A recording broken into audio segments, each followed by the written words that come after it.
Hello and welcome to On Boards, a deep dive at what drives business success. Hi, I'm Joe Ayub, and I'm here with my co-host, Raza Sheikh. On Boards is about boards of advisors and directors and all aspects of governance. Twice a month, this is the place to learn about one of the most critically important aspects of any company or organization, its board of directors or advisors, as well as the important issues that are facing boards, company leadership, and stakeholders. Joe and I speak with a wide range of guests and talk about what makes a board successful or unsuccessful, what it takes to be an effective board member, what challenges boards are facing and how they're assessing those challenges, and how to make your board one of the most valuable assets of your organization. Our guest today is David Chun. David is the founder and CEO of Equilar, one of the most trusted names in the corporate governance community.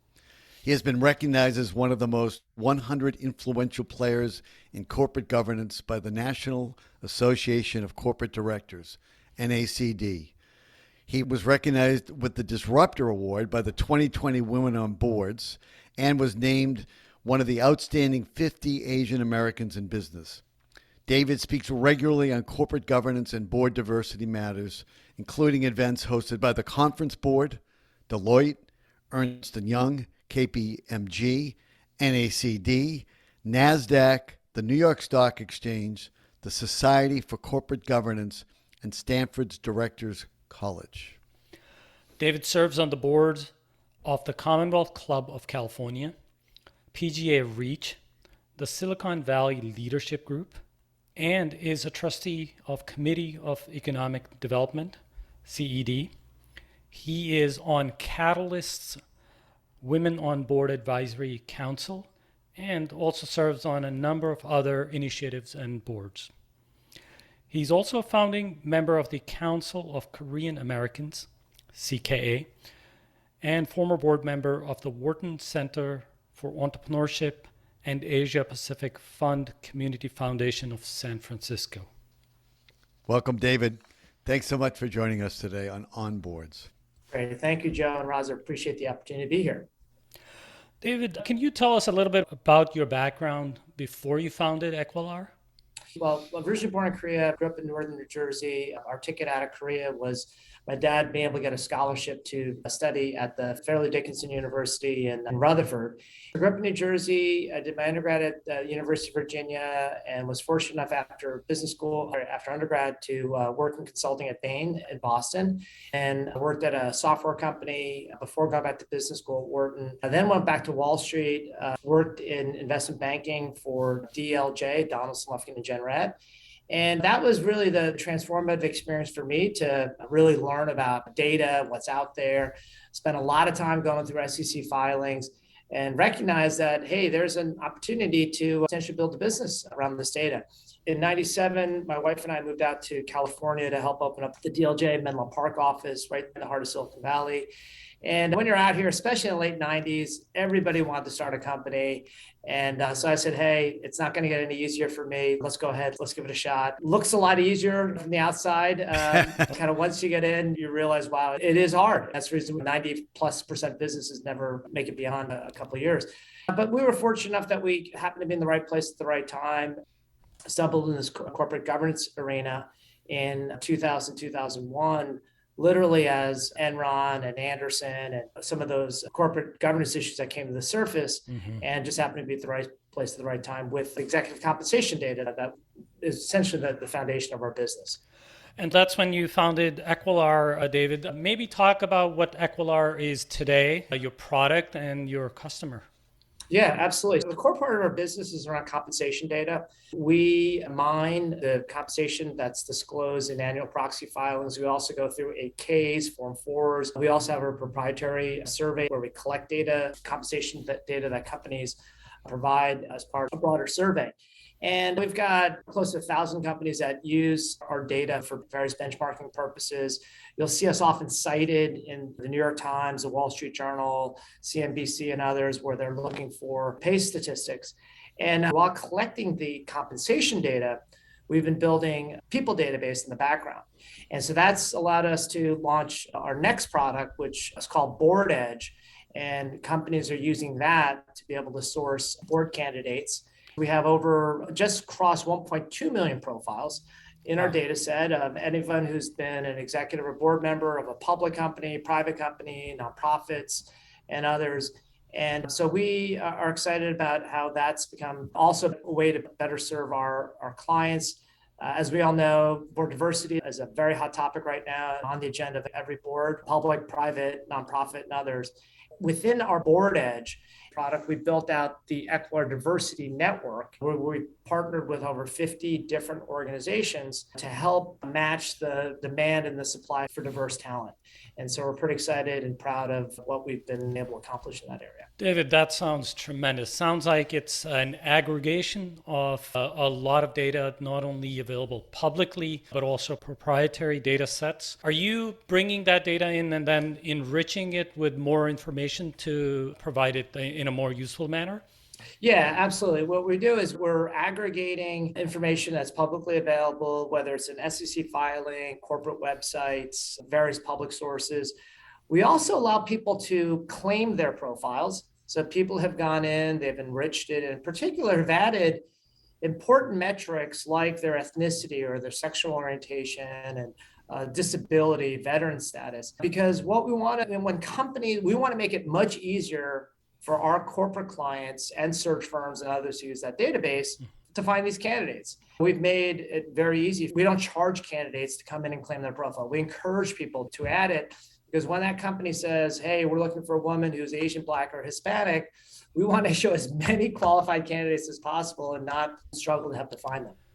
So David, Joe and I have often talked on this podcast that the old excuse of we can't find enough qualified candidates is no longer really available. And I think what you're doing is the last mile step in bringing that to fruition. What do you consider when you say the last mile problem that Equilar helps solve?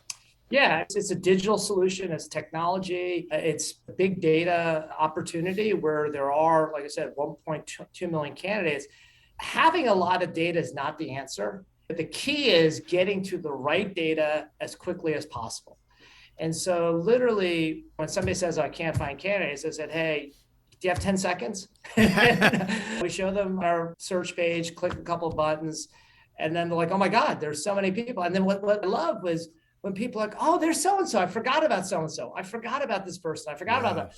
But it's not only that, but then the other piece, Raza, you talk about solving that last mile. As you know, there are lists of people out there everywhere, borrowing Governor, or I guess now Senator Romney, binders of women. We can get binders of women in front of you, but if you're not able to figure out how you may be potentially connected to that individual, to be honest with you, those binders and those lists are not that valuable. Because what people are looking for is not only can you show me candidates, but is there some level of connectivity to them? That's what we're solving, is that not only do we have 1.2 million profiles, but we have over 100 million relationship pairs. So that those, let's say 50 women that come up and match the search, we can show a path from a company's board where they may have a point of connectivity to that individual. And I think that's a critical piece that we've solved. So you would say way better than LinkedIn. Yeah, I wish we could say that. LinkedIn is a tremendous database, but as you know, LinkedIn it's opt-in. So frankly, a lot of the candidates that people would like to potentially recruit aren't frankly on LinkedIn or aren't that active. And let's face it, what's happened with LinkedIn is that I don't know how many connections I have right now, but how many of those connections do I really know well? I'll meet people and I'll say to them, oh, I noticed that we have so-and-so in common. And I get this glazed look like, who? There's quite a bit of noise in LinkedIn. And what we do is we're not going to try to show a lot of relationship pairs. We want to show really high quality ones of like, you are on the board of this company with this individual between these dates, and to be able to provide that context. I think that's such a tremendous value, because you're absolutely right that although LinkedIn is really large, the relationships are not necessarily reflective of true relationships. I want to just confirm something, though. All the data that you have in your database is publicly available. You said proprietary before. Let me clarify. Thanks, Joe. On the compensation side, we do a proprietary survey, because what's in the SEC filings, companies are required to disclose the 5 highest paid executive officers. It's often referred to as the NEO, the named executive officers. Our clients actually came to us and said, hey, what you have collected on the public side, it's great, but I need more data. A good example would be, so the way the SEC rules work, of the 5, the CEO and CFO are required to be disclosed. The next 3 are all over the map. It could be your general counsel one year, it could be your head of sales one year, it could be your CMO, it could be your head of HR.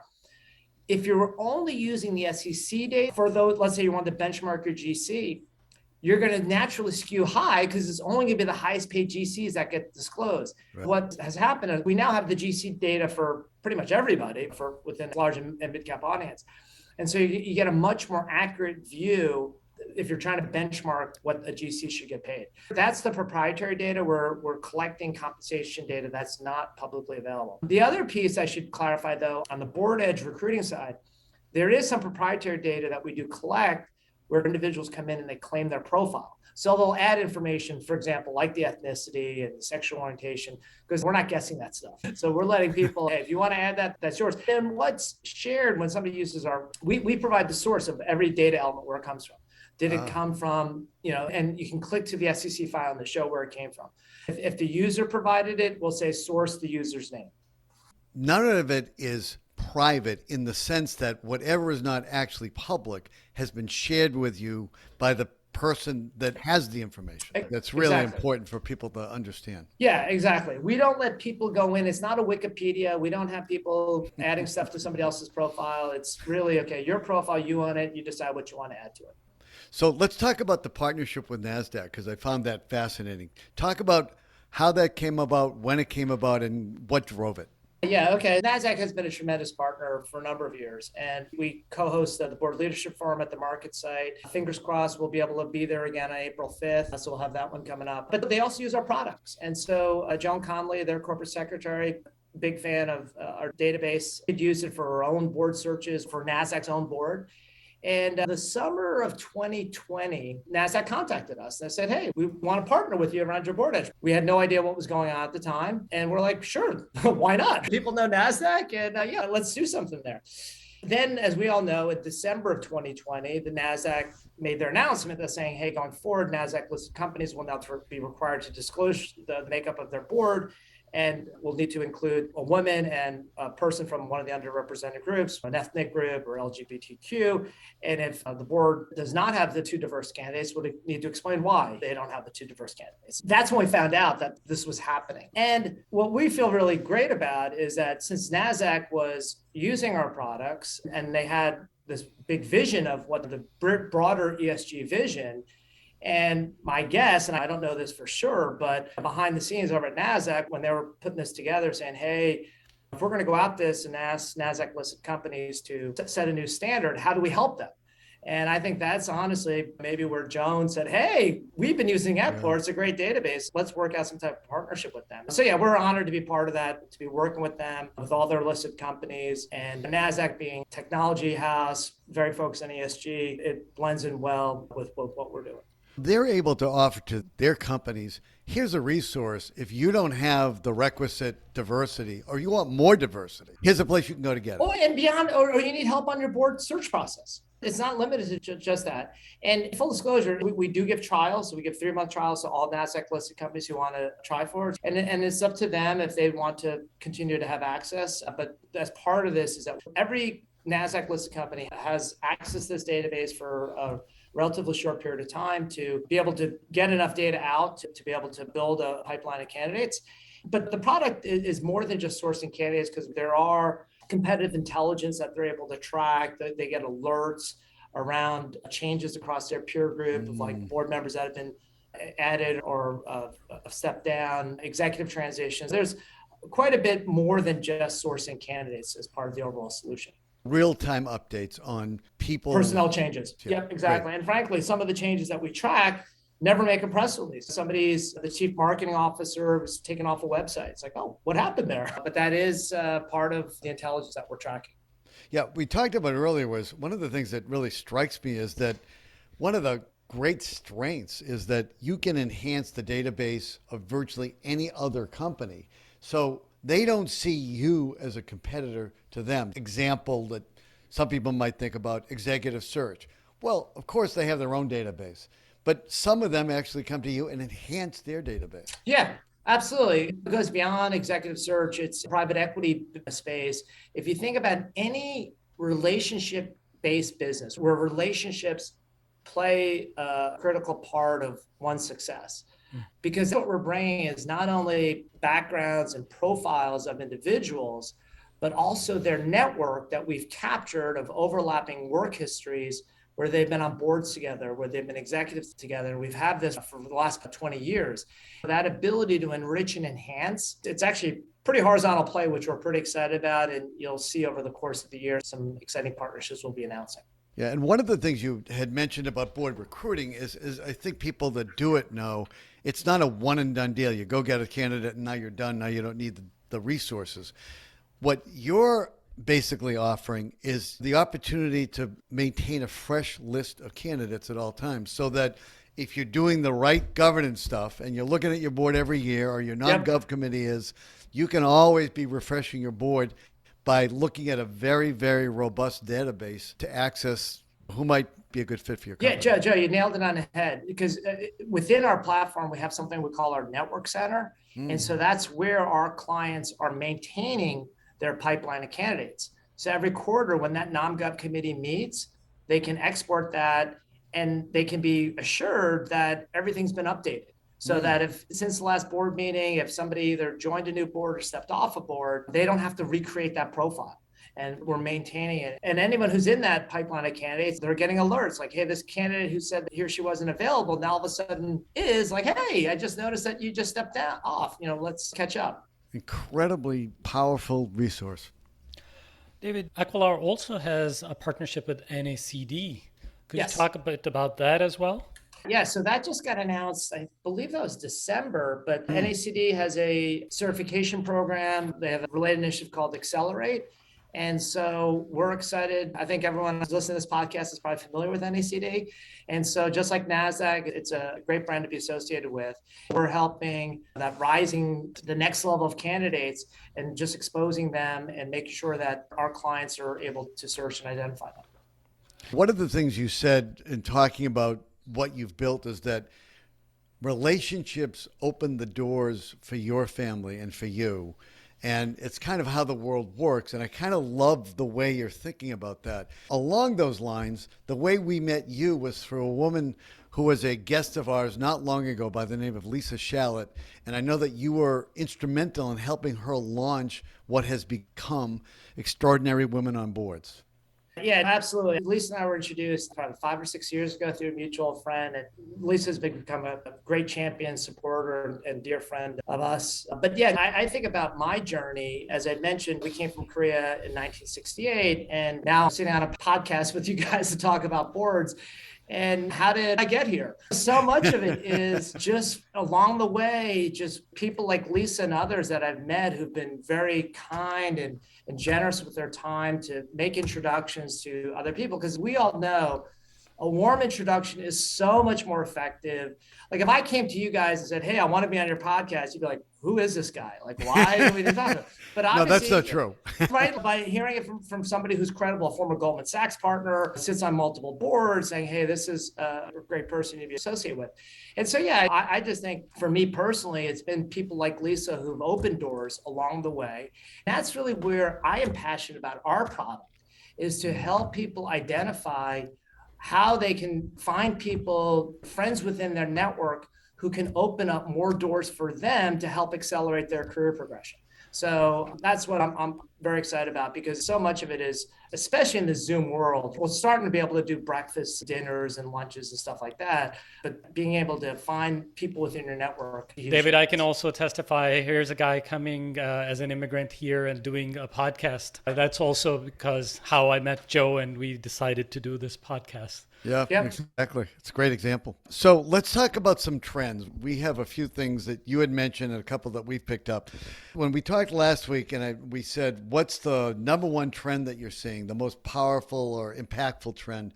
I think you mentioned the rate of acceleration of Black directors joining boards, which really struck me. So Talk about what you've seen, what the numbers look like, why it's at the top of the list for you.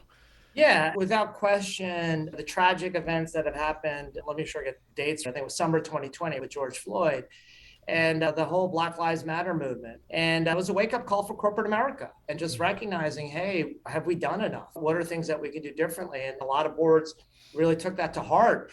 And it's been a big push to bring African American, Black individuals into the boardroom. So that's been tremendous progress there. I also would add to that, about 4 or 5 years ago, we launched the Gender Diversity Index. And so we're looking at the rate of women on boards. When we looked at this, when we first calculated, I think it was like fall of 16, beginning of 17, I'm getting the dates right. Roughly 25% of the Russell 3000, so over 750 companies, did not have any women on their board. Wow. And it wasn't that long ago. I was just going to say, that's not that long ago. It's not that long ago. And to be honest, when our analysts ran the numbers and they shared it with me, I said, this can't be right. We can't publish this. I got to see the data. And so they shared the file with me and I started going through them. I didn't go through all 750, but I went through about 20 or 30. I'm like, oh my God, this is right. This is really the state of play. Not only that, but also the other issue was the rate of refreshment, meaning new board seats. What was the rate of male versus female? It was 4-to-1 male to female. Some simple math, we weren't going to reach gender parity until 2050. So that was something that just like, the numbers were pretty rough. It wasn't going to change that quickly. Right. Now the rate of change is pretty much at parity. So 1-to-1. So as new board seats are being refilled, it's roughly a 50-50 balance. And we should reach parity by 2030, somewhere give or take. So, is that public company, private company? That's public company, and broader, that's looking at the Russell 3000. By publishing the Gender Diversity Index, you manage what you measure. Sunshine's the best antiseptic, whatever you want to call it. But it definitely has gotten a lot of attention, and we're excited about how we've been able to run these numbers every quarter and be able to keep this in front of us. I just want to go back to the rate of acceleration of Black directors. I thought when we talked last week, you had pretty stunning number. Do you remember what it is? Yeah, since we last connected, it was Fortune 500 boards or Equilar 500, which are 500 largest companies. It was 9% a year ago. We're now up to 11%. So the rate of change is probably doubled. So that's a pretty substantial increase over a year to go from 9 to 11. So yeah, there's definitely quite a bit of activity there. David, I just saw this stunning statistic that over 1 million men joined the labor force last month that are taking a job or looking for one, compared to only 39,000 women. What explains it, and how does that fit into the diversity push in general? Yeah, to be able to fill those board seats, you're going to need to have a pipeline of women executives that are, going to be quote unquote board ready. And if you're not having as many women coming back into the workforce, that pipeline is just going to get thinner and thinner. Why is it that more women aren't able to get back into the workforce? Obviously, we're not through COVID. And you hear about Chicago schools shutting down, people getting sick and whatnot. And the reality is a lot of that, the support and care often falls on the mother, the wife. And it's unfortunate that that's now translating into who's able to go out and work. Hopefully, we'll be able to find ways to get those numbers back up to parity. David, Equilar did a comprehensive pay study with New York Times on the state of CEO compensation. Give us the highlights. What did you guys find? Yeah, the reality of CEO pay is that it rarely goes down. And that's just the reality. The last time we did see a downturn was in the financial crisis of 08, 09. What's especially happened in the last year or so in this war for talent, it's not just the rank and file, it's also the C-suite, which you candidly have out here. I'm out here in Silicon Valley, and we've got, the FANG companies, and whether that's Facebook/Meta, Google/Alphabet, and others, there's such a war for talent. And you're seeing that also in CEO pay packages. And there is, which you'll often hear from, the Elon Musk package. And you've seen other executives look at that and say, hey, I'm the next Elon Musk.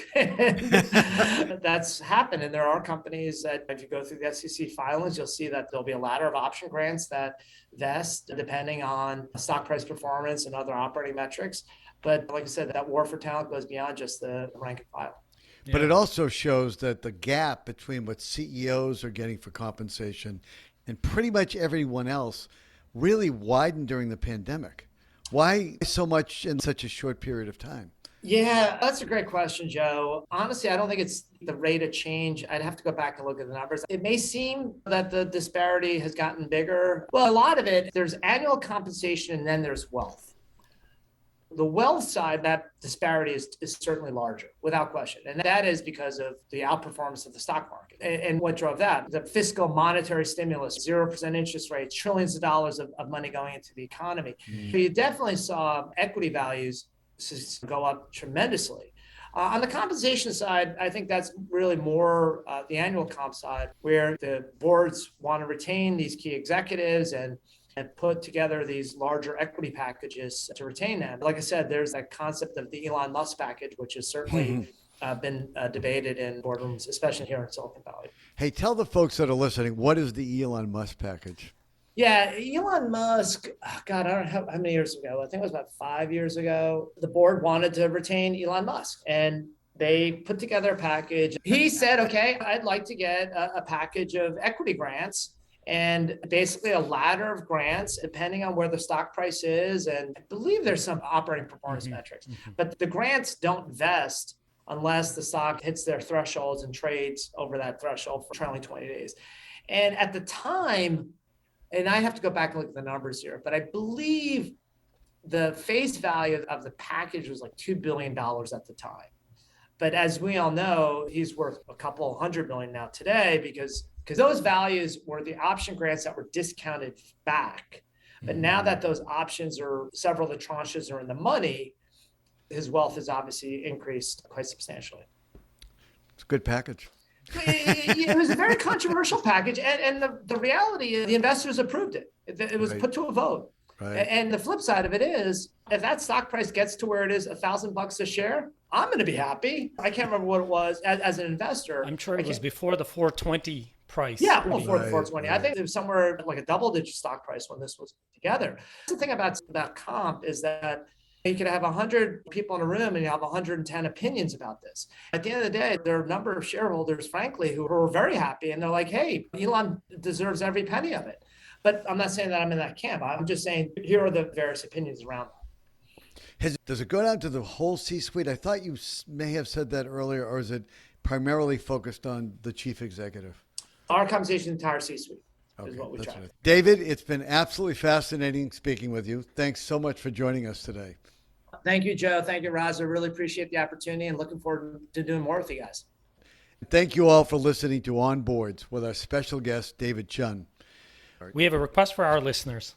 Please take a moment to rate and review On Boards on Apple Podcast app if you enjoyed listening it. It really helps others discover our podcast.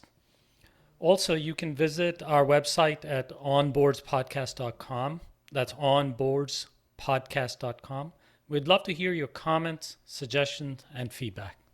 Please stay safe. Take care of your families, yourselves, and your communities. As Raza, you take care too. You too, Joe. Thanks.